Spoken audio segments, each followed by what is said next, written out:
আসসালামু আলাইকুম। মৃদু সৃজন ব্লগে নতুন একটি ভিডিও নিয়ে আপনাদের সামনে হাজির হলাম আমি মৃদু। তো আপনারা কেমন আছেন?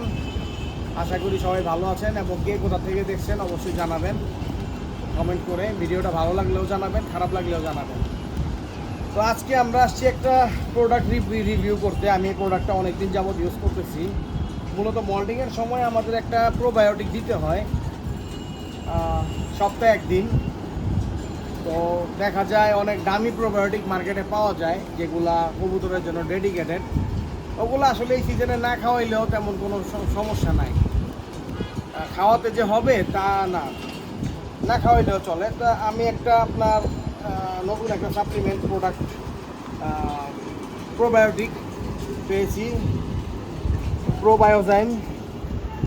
তো এটা খুব ভালো প্রোডাক্টটা, কবুতরগুলোকে দিলে তারপরে দিন কবুতরগুলো ফুরফুরা থাকে। তো আমি এটা কয়েক সপ্তাহ যাবত ইউজ করতেছি এবং এটা ভালো ফিডব্যাক পাইছি। পাওয়ার পর কয়েক সপ্তাহ বলতে এই মল্টিং সিজনটাই আমি খাওয়াচ্ছি। তো আজকে এটা আমার শেষ হবে। এই পাতাটা আমার এক মানে সপ্তাহে যেদিন খাওয়াই সেদিন এক পাতা লাগে। তো এটার দাম অনেক সস্তা। সবচেয়ে বড় জিনিস হলো অনেক সস্তা দাম। 10 গ্রাম পাউডার 25 টাকা একটা প্যাকেট। তো আমার যে জায়গায় এটা এক প্যাকেটে আমার স্টক এবং ফ্লাইং দুই লোফটে এক সপ্তাহ যায়। তারপরে সপ্তাহে যে কোনো একদিকে দিতে পারি, স্টক অথবা ফ্লাইটে যে কোনো একদিক, দুই দিক দেওয়া সম্ভব হয় না।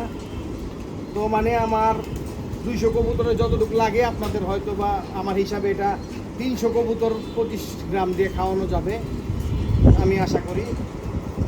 তো এটা অনেক সস্তা হিসাব করতে গেলে। তো এখন আমি এটা দেবো কবুতরকে। কীভাবে দেয় আমি দেখাই। পানি দিয়েই দেয়, এটা নর্মালি অ্যাজ ইউজুয়াল যেভাবে দেয় সেভাবেই। তো জাস্ট আমি আজকে দিব সেহেতু আমি একটু দিয়ে দেখাচ্ছি আপনাদেরকে। আর সবচেয়ে মজার জিনিস হলো এটা ফ্লেভারটা, ভ্যানিলা ফ্লেভার, খুব সুন্দর ভ্যানিলা ফ্লেভার। ফ্লেভারটা খুবই ভালো লাগে আমার কাছে। লিটারে 1 গ্রাম লাগে। এটা পেয়ে যাবেন ফুলবাড়িয়া ভেটেরিনারি হসপিটালে। তো আজকে আমি ভ্যাকসিনের ব্যাপারে গেছিলাম, একটু দেশীয় ভ্যাকসিনের ব্যাপারে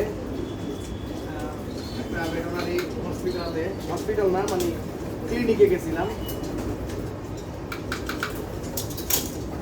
তো তারা বললো আমাকে ভেটেরিনারি ভ্যাকসিনের কথা, দেশীয় ভ্যাকসিন দিতে বলে, যেহেতু আমাদের এখন ভ্যাকসিন আসতেছে না। দেখেন এটা নিজে জমে যায়, ভালো মতো জাগায় নেবেন যখনই খাওয়াবেন।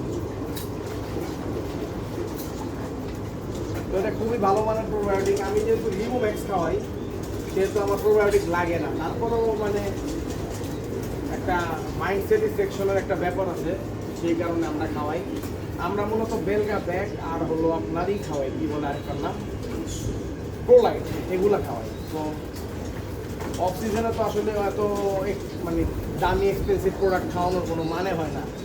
তার জন্য অফ সিজনে আমরা একটা বাংলাদেশের মধ্যে যেমন সময়তে যেটা আসছে, কোল্ড স্টার সল কখনো খাওয়াইছি, কখনো আপনার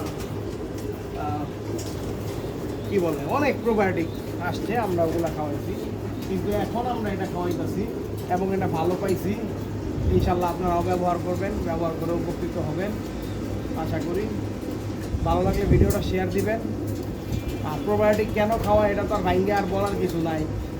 গুড ব্যাকটেরিয়া, ব্যাড ব্যাকটেরিয়া সপ্তাহে একবারই তো, সপ্তাহে একবার গুড ব্যাকটেরিয়া শরীরের মধ্যে কবুতরের বিভিন্ন, প্রতিটা কবুতর না প্রতিটা জীবের বডির মধ্যে গুড ব্যাকটেরিয়া ব্যাড ব্যাকটেরিয়া দুই ধরনের ব্যাকটেরিয়া থাকে।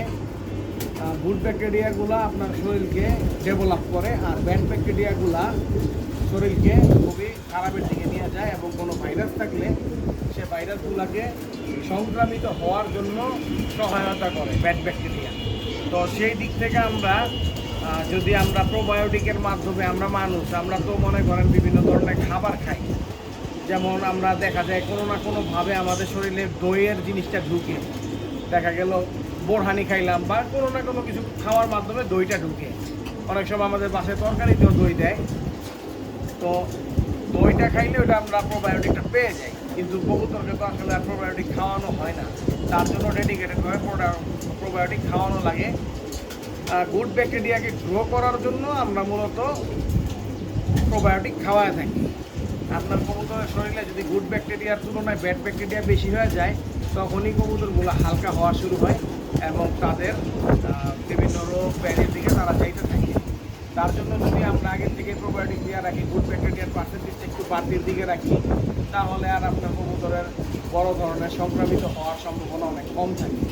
এর জন্য ওভারঅলি সপ্তাহে একদিন গুড ব্যাকটেরিয়া মানে উৎপাদন করার জন্য যে কোনো একটা প্রোবায়োটিক আবশ্যক। আর আপনারা যদি কেউ টক দই খাওয়ায় থাকেন, তাহলে সেটা দিয়ে আপনারা একটা গুড ব্যাকটেরিয়া সেটার থেকেই পাবে। সেক্ষেত্রে আপনার এই ধরনের প্রোবায়োটিক না খাওয়াইলেও চলে। তো আল্লাহ হাফেজ, আসসালামু আলাইকুম।